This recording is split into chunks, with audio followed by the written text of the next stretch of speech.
안녕하세요. 오늘은 싱가포르에서 집을 살 때 반드시 확인해야 할 사항들에 대해서 알아보겠습니다. 첫 번째로는 기본적 집안의 상태 체크입니다. 방향이 일단 중요한데요. 싱가포르에서는 남향을 가장 선호합니다. 그 다음이 이제 북향, 그 다음이 동향, 그리고 서향입니다. 서향을 가장 선호하지 않는 이유는 오후 5시부터 7시 사이에 웨스트선이라고 하는 그 끝마무리하는 그 태양이 집안을 엄청 뜨겁게 달궈서 집안에 있기 힘들 정도로 굉장히 덥습니다. 적도에 있는 나라라서 더욱 그렇습니다. 근데 이거는 이제 거실에 오랫동안 있다, 아니면 안방에 오래 있다, 이런 우리 집안의 우리 가족의 그런 생활 패턴에 따라서 어디를 기준으로 페이싱을 따질 건지는 한번 고려해 보셔야 되겠죠. 두 번째로는 채광, 세 번째로는 냄새, 그리고 네 번째로는 소음이 있겠습니다. 요거는 한국하고 집 보러 가셨을 때 거의 비슷할 것 같은데요. 집을 보러 가셨을 때 예를 들어서 만약에 들어갔는데 밝게 전등이 켜져 있고 은은한 아로마 향기가 난다거나 잔잔하게 누가 노래를 틀어놨다고 한다면 제가 드리는 조언은 정반대로 한번 해보시면은 좋을 것 같습니다.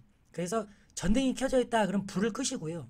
아로마 향기가 난다 그럼 창문을 다 한번 열어보시고요.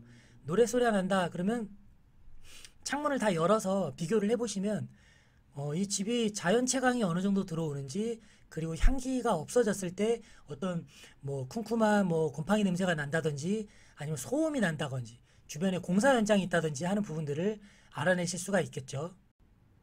다음으로는 집 외부에 나가셔서 상태 체크를 해보는 게 좋습니다. 집 바깥에 나가시면 창문 쪽에서 한번 바라다 보시면요, 윗집하고 옆집을 보실 수가 있는데요. 윗집에서 너무 뭔가 베란다나 발코니에 막 뭘 널어놨다든지 아니면은 뭐 화분을 키워서 물이 흐른다든지 아니면 옆집 발코니하고 너무 가깝다든지 어떤 그런 문제들이 있는지를 한번 보시면 좋을 것 같고요.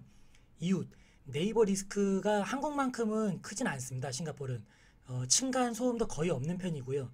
그럼에도 불구하고 한 번은 옆집 정도는 누가 사는지 한번 확인해 볼 필요가 있어요. 신발들을 이렇게 대충 보면 좀 알 수 있잖아요. 그걸 보시고 그 에이전트한테 옆집엔 누가 사니? 이렇게 그냥 한번 물어보시면은 말하기 좋아하는 에이전트들은 다 술술술 얘기해 주니까요. 꼭 물어보시고 확인하시기 바랍니다.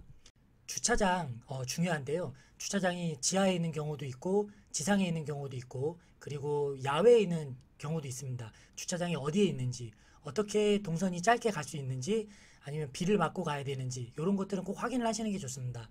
어떤 소규모 단지 같은 경우는 주차 공간 자체가 많지 않은 경우도 있어요. 그러니까 꼭 한번 보시기 바랍니다. 그 다음으로는 편의시설, 수영장, 헬스장, 테니스장 등등의 편의시설이 있는데요.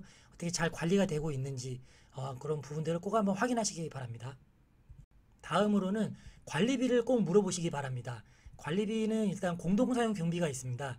요거는 집주인이 부담을 하는데요. 두 가지가 있는데 매니지먼트 펀드와 싱킹 펀드가 있습니다.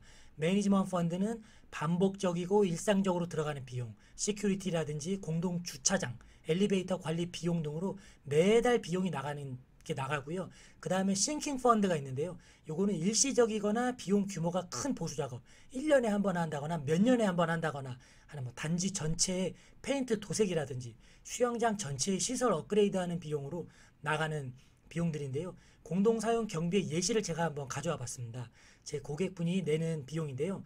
7월 달에부터 9월 달까지 보통 3개월에 한 번씩 납부를 하시고요. 그때 이제 매니지먼트 펀드하고 싱킹 펀드 이렇게 나눠져서 나오는 거를 보실 수가 있죠. 그리고 다음으로는 전기, 수도, 가스. 요거 이제 집에 살고 있는 사람이 사용한 만큼 월별로 부담을 하시게 됩니다. 고지서가 나오면 납부하시면 되고요.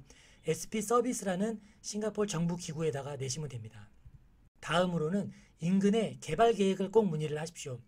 인근의 개발 계획은 싱가포르 URA라는 도시개발국에서 일단은 컨셉 플랜이라는 걸 갖고 있습니다.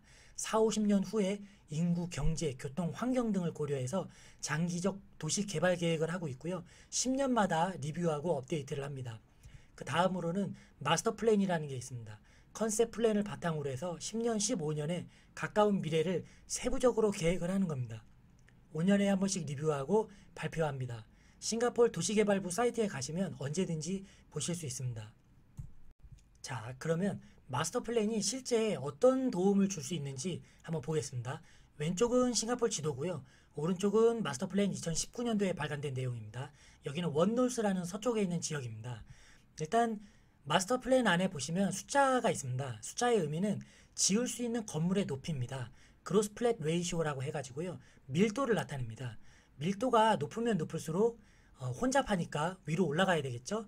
그래서 숫자 2.5를 보시면 이제 2.1하고 2.8 사이니까 30층 가까이를 지을 수 있다는 의미입니다. 그리고 색깔은 용도를 나타냅니다.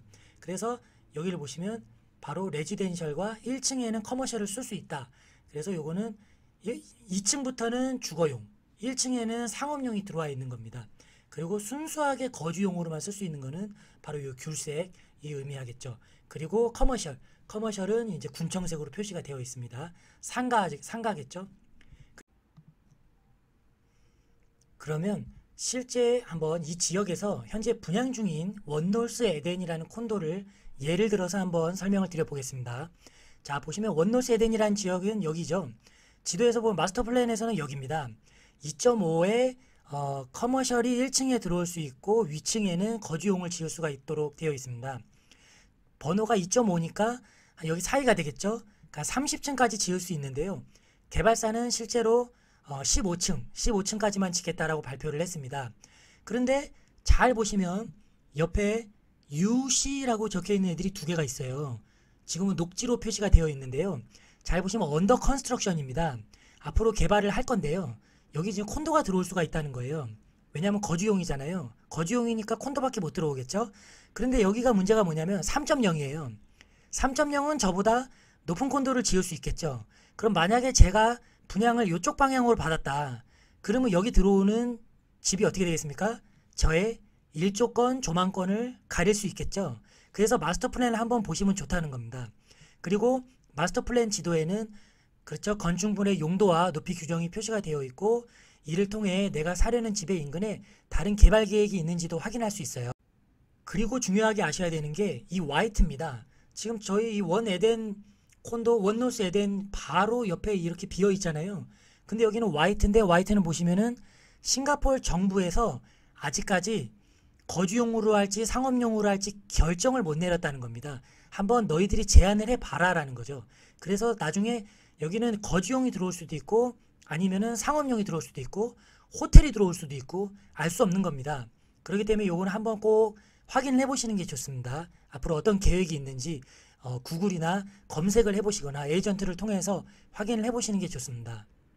네, 오늘은 싱가포르에서 집을 보러 가실 때나 아니면 집을 구매하실 때 꼭 반드시 확인하셔야 되는 내용들에 대해서 한번 알아봤고요.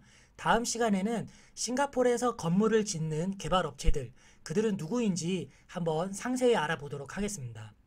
시청해 주셔서 감사하고요. 싱가포르에서 또 즐거운 하루 보내시기 바랍니다. 감사합니다.